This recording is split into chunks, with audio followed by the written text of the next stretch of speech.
بسم اللہ الرحمن الرحیم۔ السلام علیکم ورحمۃ اللہ وبرکاتہ۔ بسم اللہ الرحمن الرحیم۔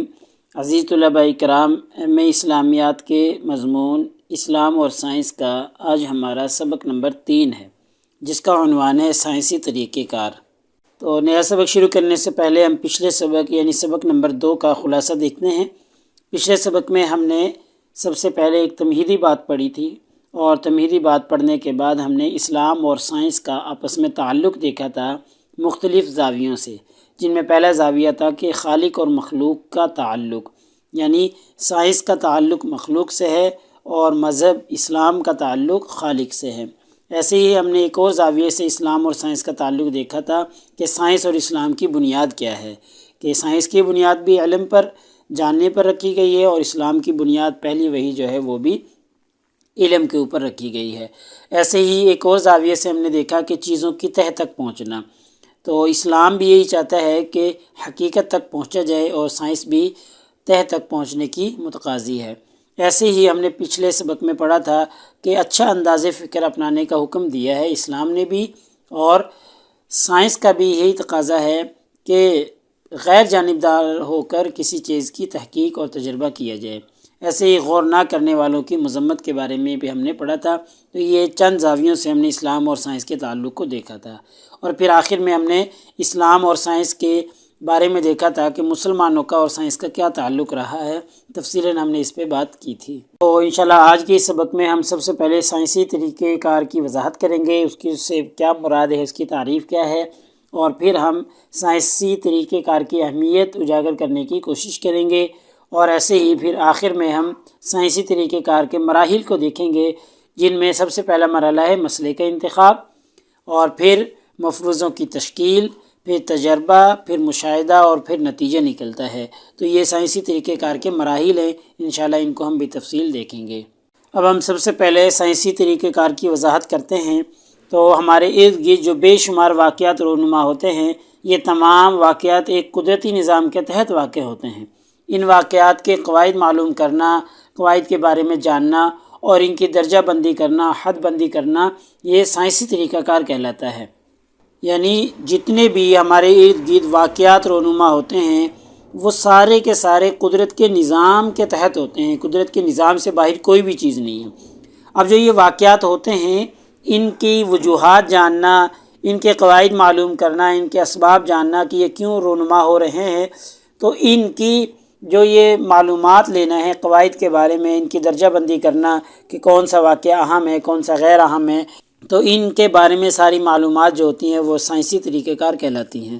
ایسے ہی ایک اور تعریف یہ بھی کی گئی ہے کہ فطرت میں باقاعدگی معلوم کرنے اور اس کی درجہ بندی کرنے کو سائنسی طریقہ کار کہتے ہیں۔ یہ بھی ایک تعریف ہے جو کہ پچھلی تعریف سے ہی ملتی جلتی ہے۔ اب ہم سائنسی طریقہ کار کی اہمیت پہ بات کرتے ہیں۔ تو انسان کو اللہ تعالیٰ نے جو اوصاف عطا کیے ہیں، ان میں سے ایک سب سے اہم جو وصف ہے وہ تحقیق اور جستجو کا وصف ہے۔ انسان کو اللہ تعالیٰ نے فطری طور پر تحقیق اور جستجو کرنے والا پیدا کیا ہے۔ انسان کے اندر یہ مادہ رکھا ہے کہ وہ ہر چیز کی کھوج لگانے کے لیے چل پڑتا ہے، اور اس کے اندر یہ فطرتی طور پر بات ہے کہ کھوج لگائے بغیر اس کے لیے جینا مشکل ہو جاتا ہے۔ ہم جب بھی کسی چیز کو دیکھتے ہیں تو اس کے اسباب تلاش کرتے ہیں۔ گویا کہ تحقیق اور جستجو کا جو مادہ ہے، انسان کو کائنات کے بھید کھولنے پر مجبور کرتا ہے۔ یہی وجہ ہے کہ انسان اپنے ارد گرد جو واقعات ظاہر ہوتے ہیں، ان کے اسباب تلاش کرتا رہتا ہے، چاہے وہ انفرادی طور پر ہوں، چاہے وہ اجتماعی طور پر ہوں، چاہے وہ سرکاری طور پر ہوں، کسی بھی طریقے سے ہوں، لیکن ارد گرد ظاہر ہونے والے واقعات کو انسان تلاش کرتا ہے کہ ان کی وجوہات کیا ہیں، ان کے اسباب کیا ہیں۔ پھر جو وہ اسباب تلاش کرتا ہے، ان اسباب کی بنیاد پر لائحہ عمل تیار کرتا ہے۔ بالفرض اگر شہر کے اندر پانی نہیں نکل رہا، نکاسی آب کا مسئلہ ہے، تو سب سے پہلے سارے لوگ مل کر اس کے اسباب تلاش کرتے ہیں۔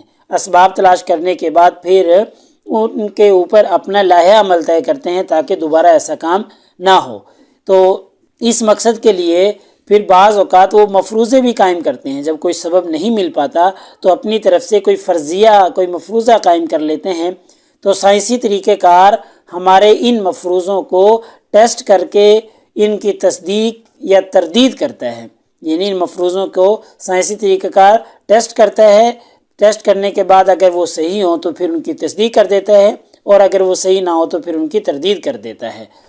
تو اب ہم سائنسی طریقہ کار کے مراحل پہ بات کرتے ہیں. تو جتنے بھی علوم ہیں، جتنے بھی مسائل ہیں، ان کا سائنسی طریقہ کار کیا ہے، طریقہ کار کے مراحل کیا ہیں، دیکھتے ہیں. تو سب سے پہلا مرحلہ ہوتا ہے مسئلے کا انتخاب. انسان سب سے پہلے مسئلے کا انتخاب کرتا ہے. اس مقصد کے لیے کسی بھی مسئلے کی اہمیت کو مد نظر رکھنا ضروری ہوتا ہے.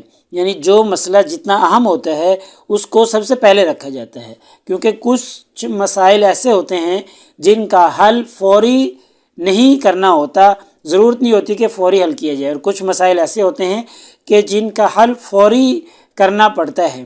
تو جس مسئلے کا حل فوری کرنا پڑے تو عموماً لوگ اس مسئلے کا انتخاب پہلے کرتے ہیں، تاکہ یہ مسئلہ اہم ہے، اس کا انتخاب کر کے اس کا حل پہلے پیش کر دیا جائے.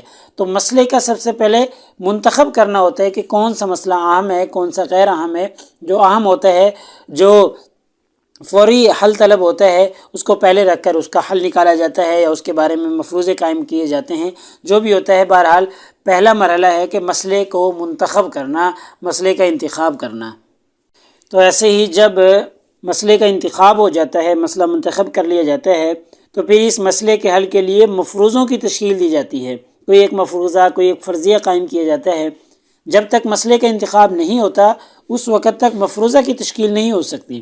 یعنی پہلے جو کام کرنا ہے، پہلا مرحلہ جو ہے، پہلا سٹیپ جو ہے وہ ہے کہ مسئلے کا منتخب کرنا ضروری ہوتا ہے. کیونکہ کسی مسئلے کے حل اور اس کی وضاحت کے لیے کئی مفروضے وجود میں آتے ہیں. کیونکہ کئی آتے ہیں، جب یہ مفروضے جو ہوتے ہیں در حقیقت دو مختلف تغیرات کا آپس میں تعلق ظاہر کرتے ہیں.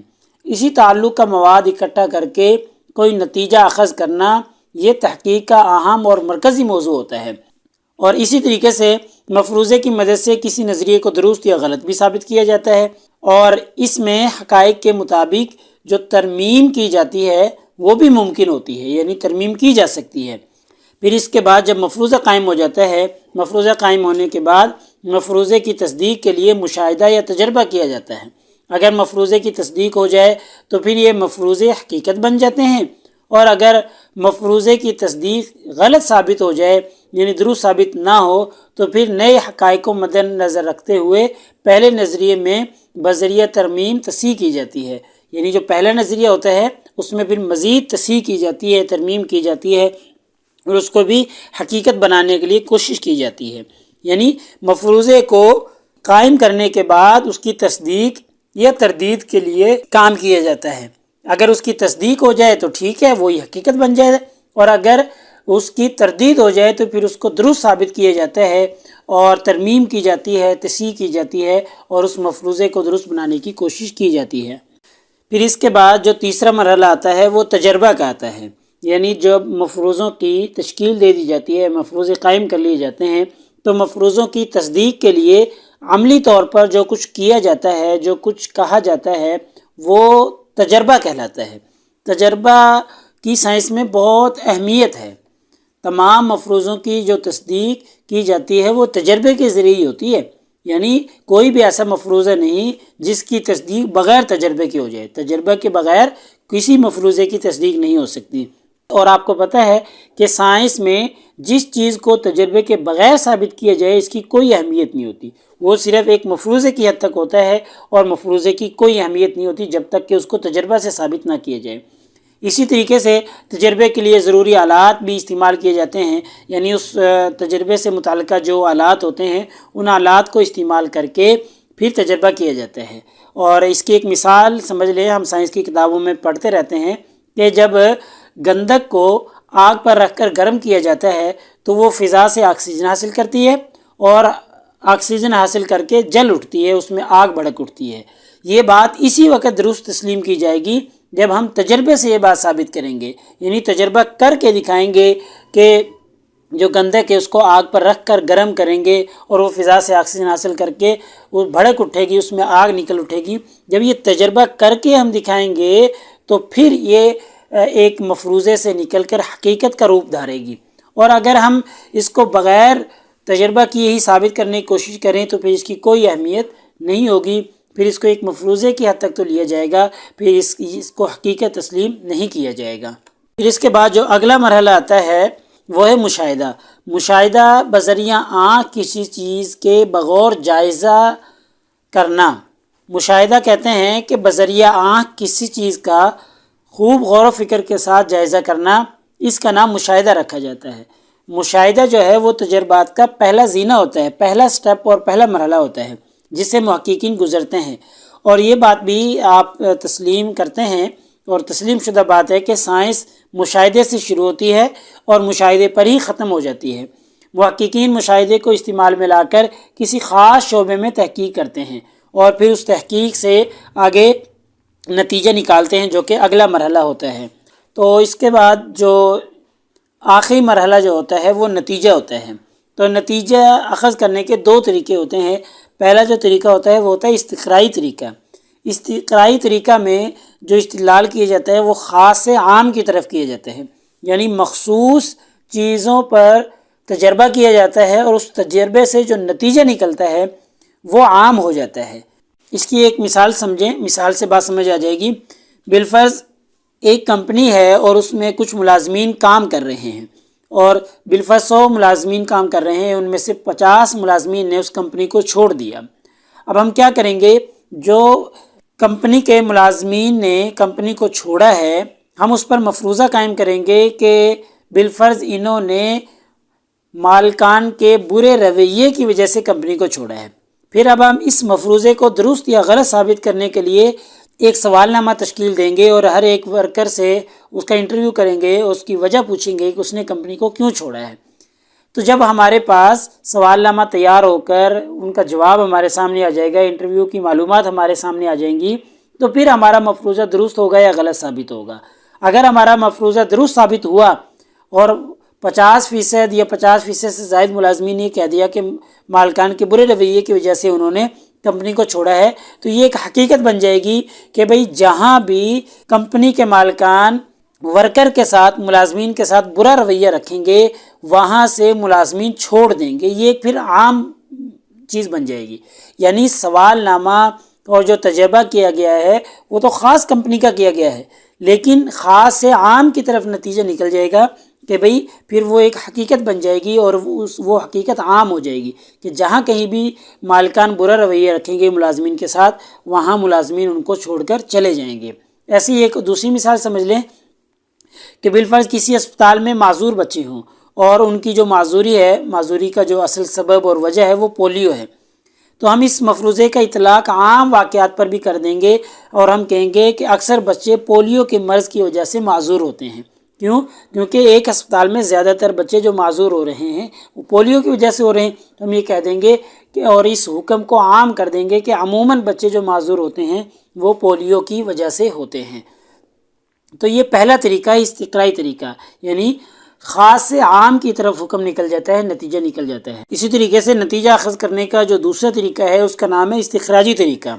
اس طریقے میں نتائج کا اطلاق عام سے خاص کی طرف ہوتا ہے، ٹھیک ہے، یعنی ایک حکم عام ہوتا ہے اور پھر اس کو خاص کی طرف لے آتے ہیں۔ بالفرض اگر ہم کہیں کہ ہوائی جہاز کی رفتار ریل گاڑی سے زیادہ ہے، یہ ایک عام حکم ہے کہ بھئی ہوائی جہاز کی رفتار ریل گاڑی سے زیادہ ہے، لیکن اب اس عام حکم کو ہم کسی خاص چیز کی طرف لے آتے ہیں اور ہم کہتے ہیں کہ دو لوگ ہیں، ایک شخص جو ہے وہ ریل گاڑی کے ذریعے لاہور پہنچ رہے کراچی سے اور ایک شخص جو ہے وہ ہوائی جہاز کے ذریعے لاہور پہنچ رہا ہے کراچی سے۔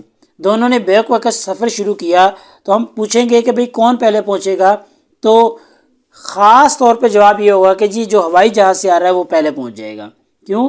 کیونکہ عام حکم کی وجہ سے ایک خاص لوگوں کی طرف حکم منتقل ہو گیا کہ بھئی جب ہوائی جہاز کی رفتار زیادہ ہے، یہ عام حکم ہے، تو اس میں بیٹھنے والا کوئی بھی شخص ہوگا جو خاص ہوگا وہ پہلے ہی پہنچے گا۔ تو دیکھیں عام کی طرف سے خاص کی طرف جو ہے نتیجہ نکل آیا اور نتیجہ اور حکم پہنچ گیا، تو اس کو کہتے ہیں استخراجی طریقہ۔ تو لہٰذا یہ کچھ مراحل تھے سائنسی طریقہ کار کے، جن کو ہم نے تفصیلاً دیکھ لیا ہے کہ پہلے مسئلے کا انتخاب، پھر مفروضے کی تشکیل، پھر تجربہ، پھر مشاہدہ اور پھر آخر میں نتیجہ۔ تو لہٰذا آج کے ہماری سبق کا خلاصہ یہ نکلا کہ آج کے سبق میں ہم نے سائنسی طریقہ کار کی وضاحت کی ہے، پھر سائنسی طریقہ کار کی اہمیت کو اجاگر کرنے کی کوشش کی ہے، اور پھر آخر میں تفصیل کے ساتھ ہم نے سائنسی طریقہ کار کے مراحل کو دیکھا ہے، جن میں پہلا مرحلہ مسئلے کا انتخاب، دوسرا مرحلہ پھر مفروضوں کی تشکیل، تیسرا مرحلہ اس پہ مشاہدہ اور تجربہ کرنا، اور پھر آخر میں نتیجہ اخذ کرنا، یہ اس کا چوتھا مرحلہ ہے۔ پیپر میں پوچھی جانے والا سوال آج کے ہماری سبق سے متعلق جو ہے وہ ہے سائنسی طریقہ کار کی وضاحت کریں۔ تو اگلے سبق نمبر 4 میں انشاءاللہ ہم کائنات کے آغاز و ارتقاء پر بات کریں گے۔ جزاکم اللہ خیر۔ السلام علیکم ورحمۃ اللہ وبرکاتہ۔